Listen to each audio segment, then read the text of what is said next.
Estamos aqui com o Fernando Conrado, que é analista político, cientista político.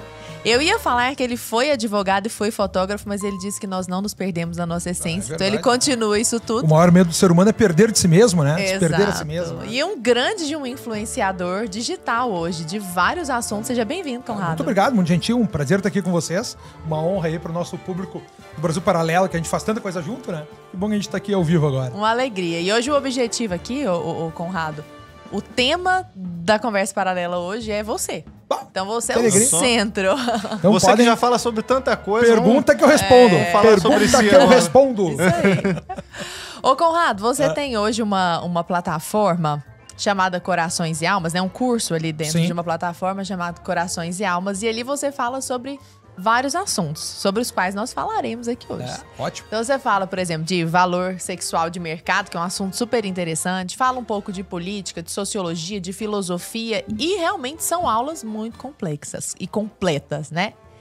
Geralmente, quando uma pessoa fala de muitos assuntos, que ela vai para muitos campos, ela tende a ser ruim em todos. Ou pelo menos, mais ou menos, em todos. E quando superficial ou boba, assim, né? Quando a gente olha o seu trabalho, ele não é superficial em nenhum campo. Pelo contrário, você consegue falar com muita propriedade política, com muita propriedade de sociologia, de fotografia e tudo mais. Isso não é normal, né? Não é, pelo menos não é uma coisa comum. Como que você fez para chegar a esse ponto? Tão jovem ainda, você tem 40 e poucos, né? Eu comecei muito cedo.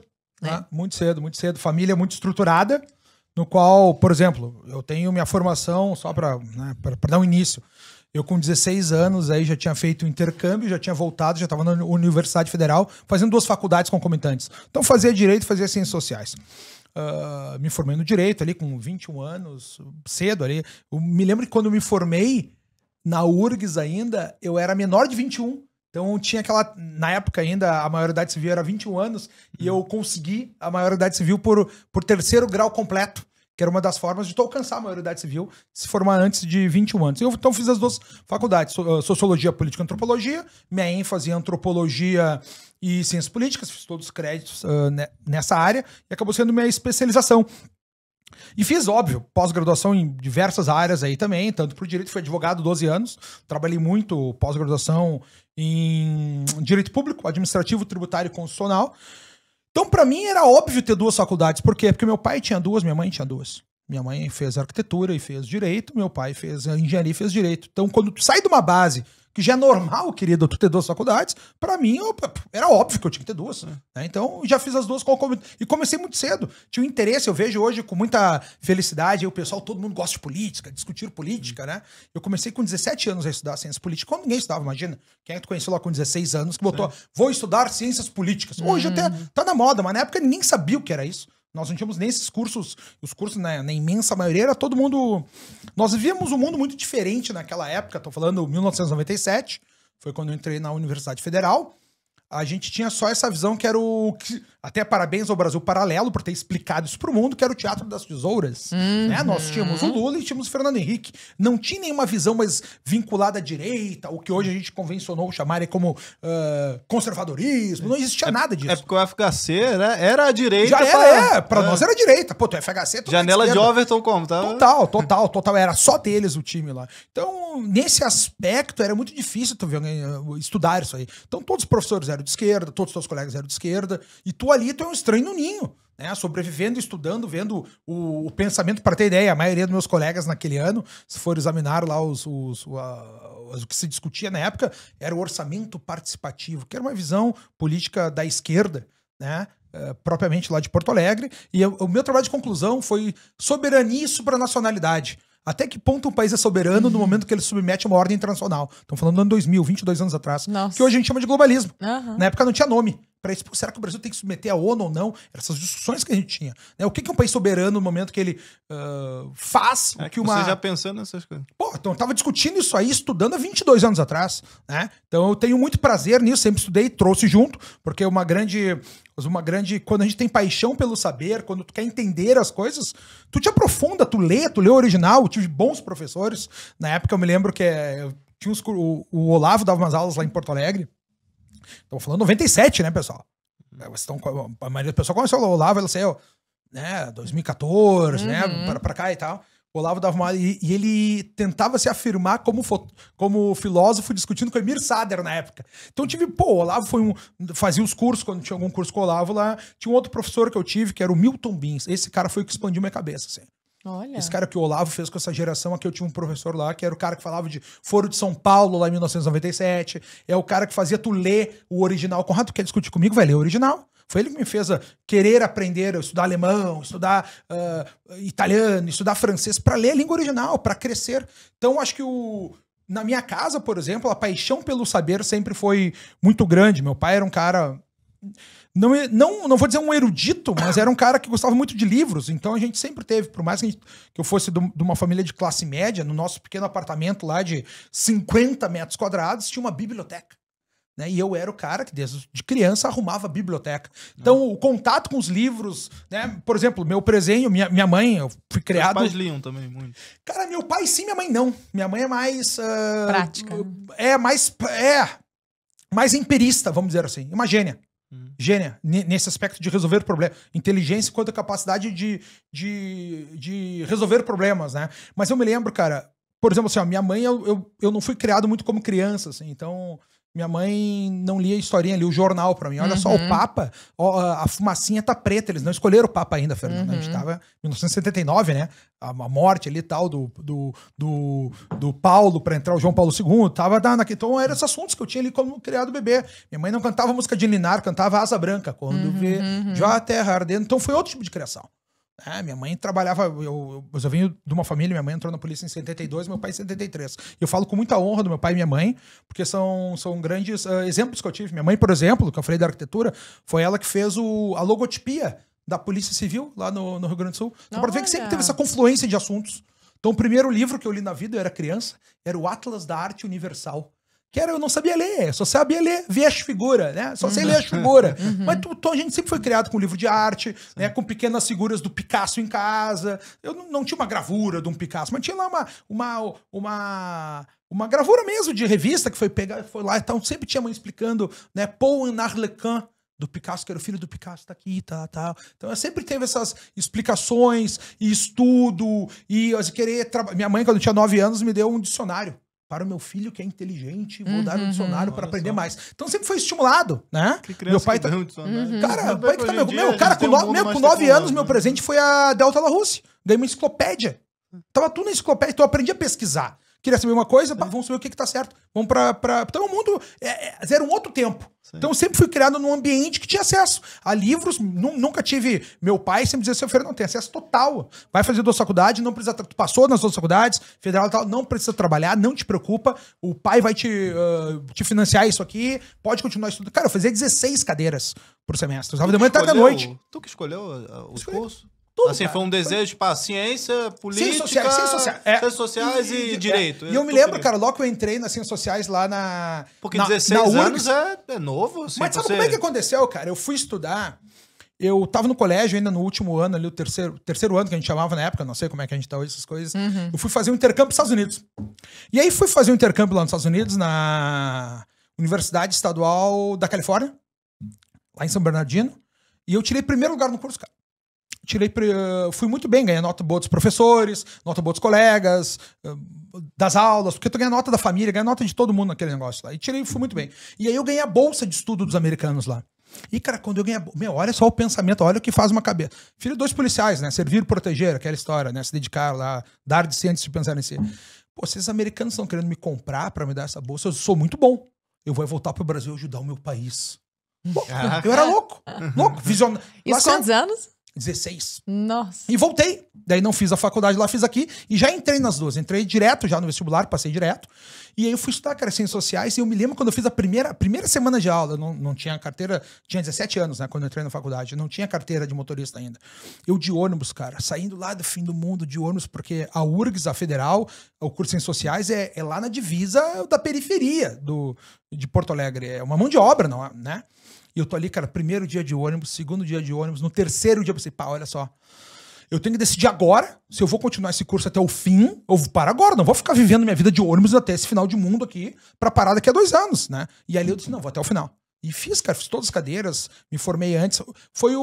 Cara, eu fui um dos poucos caras, para não dizer o único, que se formou na seriação. Porque na Universidade Federal tu tem que fazer determinados números de cadeiras, da qual tu tem a preferência para te inscrever nos próximos cursos, né, nas próximas disciplinas. E poucos alunos que entraram comigo naquela época, acho que era 65 por turma que entrava de manhã e entrava de noite. E eu fui o único cara, 1 ou 2 ali, que se formaram dentro dos 4 anos que eram previstos o curso. O resto todo mundo tá lá até hoje, não vou dizer, mentira. Não é que tá todo mundo lá até hoje. Mas demoraram muito tempo e com dinheiro público. Tá igual o pessoal da Uni lá. Público. E é isso aí, cara. Quer ver uma outra coisa que me chama a atenção, agora já que a gente falou da Universidade Federal? Cara, um curso que ela saiu 2 por vaga, 3 por vaga. Pra que tanta vaga? Pra criar militância, né? Sim. Então lá tu via essa grande militância trabalhando sempre em campanha, esse tipo de coisa. Então minha vida foi essa aí. Paixão pelo saber. O que é que eu tenho? Paixão pelo saber. Quero saber, quero conhecer, quero dominar, quero ir no lugar, quero aprender a língua, quero viver. E essa é a filosofia do meu curso. Que é o quanto mais eu sei, mais eu sou. Né? Minha própria existência se dá dessa forma. E o que a gente ensina no curso lá é o processo civilizatório. Porque assim, ó, basicamente os alunos que a gente tem lá são de 2 tipos, tá? Ou é o pessoal que não teve acesso ao conhecimento, porque teve que trabalhar, teve que se virar e não pôde estudar tão profundamente quando eu tive as oportunidades. Então eu ensino para esse tipo de pessoa. E tem outro tipo, cara, que é o cara que estudou demais uma área só. Que é o PhD no joelho esquerdo do elefante. O cara só sabe sobre o joelho esquerdo do elefante. Mas ele tem uma pretensão que ele sabe tudo, porque ele é PhD. Então tu entende esse tipo de situação que a gente tem? É o cara que não sabe nada e quer conhecer, e o cara que estudou só uma coisa. Meus amigos médicos, que entraram comigo lá com 6 anos no colégio, só foram parar de estudar alguma coisa depois da R2, R3. Tinham 30 e poucos anos. Não viajaram, não puderam ter as oportunidades, não puderam ler literatura, não puderam conhecer. Então o curso em si é um curso de processo civilizatório. Só que se eu falar isso para as pessoas, ninguém quer fazer. Tu entende? Então o que eu ensino? Os fundamentos do pensamento humano. E por que Corações e Almas? Porque um dia eu tava lá em Praga, trabalhando, tava caminhando na rua, gravando stories, né? Não tinha 10 mil seguidores, e tinha que ter 10 mil seguidores pra fazer o arrasta pra cima. Faz o arrasta pra cima e... Cara, olha só, eu tenho que ter 10 mil seguidores pra eu fazer o arrasta pra cima e poder mandar os links da viagem pra vocês, das coisas que eu tô vendo por aqui. E eu falei, então manda pra todo mundo me seguir, cara. Manda teus amigos, cachorro, papagaio, só não me manda gente chata, porque eu não gosto de gente chata. Eu quero Corações e Almas. Imagina, cara, depois de 2 anos, quando veio a estreia do curso, ele tá fazendo agora 2 anos, tanto pro 3º ano, o nome é Corações e Almas, que é isso, que é um curso de desenvolvimento pessoal, né, e crescimento cultural, desenvolvimento cultural, crescimento pessoal, que é pra tu saber de onde é que a gente vem. Então os cursos, agora a gente tá no curso de filosofia. Lá, filosofia é aplicada ao dia a dia, nada de ficar... Porque eu não tenho um tom professoral.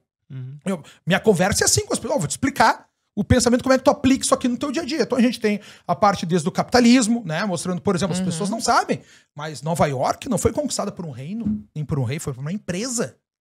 Né? Qual é a grande transformação que a gente tem quando os holandeses lá fugiram do Filipe II, subiram para Amsterdã, cara, construíram uns barcos agora aí. Como é que a gente vai fazer? Vai lá espionar os portugueses. Espionaram os portugueses, voltaram. A gente descobriu como é que se faz uma caravela. O problema é que demora 18 meses até serrar aquele monte de madeira, tal. Daí um cara chamado Cornélio Cornelius criou o virabrequim. O que é o virabrequim? É um sistema que faz com que o movimento circular se torne vertical, o movimento horizontal se torne vertical. E o cara botou isso, cara, dentro do moinho de vento. E aí, no lugar de cada pistão que subia, pistão, modo de dizer, né? Que subia e descia, ele botou uma serra. E agora ele começou a botar troncos, cortando tábua. 100 homens têm que trabalhar. Fizeram 300 navios, dominaram o mundo. Ponto. Ninguém conta isso. Ninguém sabe de onde que veio. Que foi o ser humano querer crescer, ser maior, ser melhor, para que a gente enxergue a transformação que a gente tem no mundo, as revoluções que a gente tem no mundo, a partir do conhecimento, a partir da coragem, a partir do esforço. Esse é o grande ponto. A gente vive num mundo de bunda moles, de covardes e preguiçosos. Tá? Que sonham com um mundo melhor lá no futuro, mas não fazem nada hoje. E a perspectiva que a gente tem algum sucesso na vida é decorrente do teu esforço. Tu vai ser feliz só se tiver coragem pra extrapolar e ir além do teu medo. A tua grande felicidade tá um passo além do teu medo. Tu tem que ir até lá, e as pessoas não têm mais esforço nenhum no mundo. A imensa maioria das pessoas, preguiçosos, a geração que vem agora, preguiçosos cada vez mais, covardes cada vez mais. Imagina os relacionamentos hoje em dia, vai pra um lado, vai pro outro, vai pra um lado, vai pro outro. Não tem uma conversa, tu não recebe um não na cara. E a pessoa prefere receber um não por WhatsApp do que receber na cara, porque Geração dói. plástico bolha, né? Aí que tá, meu. A gente vive um mundo muito triste. Porque hoje em dia, se tu for conversar acerca de tudo isso, e olha só o nível de problemas que a gente tem em relação a tudo isso, né? É uma geração que vem numa proteção tão grande pelos pais. A todos os tempos fáceis, homens fracos, né? E cada vez tá querendo tempos mais difíceis, né? Olha só o que a gente tá vivendo hoje. A gente tá acompanhando aí um tiroteio em Chicago, né? Em Highland Park, cara, aquilo ali é um bairro de rico. Bairro de branco rico. Não é subúrbio. Os suburbs, quando tu fala nos Estados Unidos, tem parte rica, tem gueto, tem essas coisas. Ali é uma parte rica da cidade. Então aquilo ali tu tá vendo quem é que o ser humano hoje em dia que parte pra... Porque todos esses ataques, se tu for ver como um todo, na imensa maioria, é uma busca pelo suicídio, né? Ele faz isso disposto a morrer. Uns não morrem, outros morrem. Então a gente não tá, muitas vezes... tu viu o ataque terrorista que teve lá em Chicago? Cara, não é um ataque terrorista. É uma tentativa de suicídio, levando mais pessoas juntos. Então que ser humano é esse? Ele quer ficar pra história? Ele quer ser lembrado? Porque ele não recebe essa atenção necessária? Porque não aprendeu tem uma... minha vida, eu falei do meu pai e da minha mãe com muita honra, né? Meu pai morreu... Um dia eu tava fotografando no Uruguai, meu irmão ligou, Fernando, volta, que o pai teve uma isquemia cerebral. Quando eu voltei pro Brasil, lá não era isquemia cerebral, era metástase no cérebro. Meu pai saiu from hero to zero em um mês. Morreu, pá! E quando foi diagnosticado com câncer, minha mãe teve primeiro AVC, foi cada um pro hospital. Então ali, cara, eu tive boas lições de vida também com meus pais. Com meu pai, eu perdi a ilusão da imortalidade. Eu vi meu pai um homem bom, trabalhador, estudioso, culto, pra quem tu pedia, sempre generoso, mão estendida, qualquer amigo que pedisse qualquer ajuda, ele sempre cuidou de nós, a pão de ló, se dissolver pelo câncer. Cara, eu perdi a ilusão da mortalidade, eu tenho certeza que eu vou morrer, que isso aqui acaba. Então nisso aí, vou só pra fazer um gancho pra gente tocar adiante. Então nisso aí, cara, foi uma grande lição que eu tive na vida. Aproveitar isso aqui, mas não é aproveitar no hedonismo, no prazer exacerbado, é a entender, aprender, viajar, conhecer, entender o mundo. Esse mundo é nosso. É teu, é que as pessoas não entendem o seu senso de protagonismo, de puxar a brasa pra si. E aí todo esse assunto que eu falei do meu pai era pra falar da minha mãe também. A mãe, quando teve o primeiro AVC ali, começou a ter um atrás do outro. Depois, safena, vamos botar uma perna, tudo era ruim. E aí eu comecei a agradecer, desculpa os termos, cortem aí, editem depois. Agradecer por estar me fudendo pouco.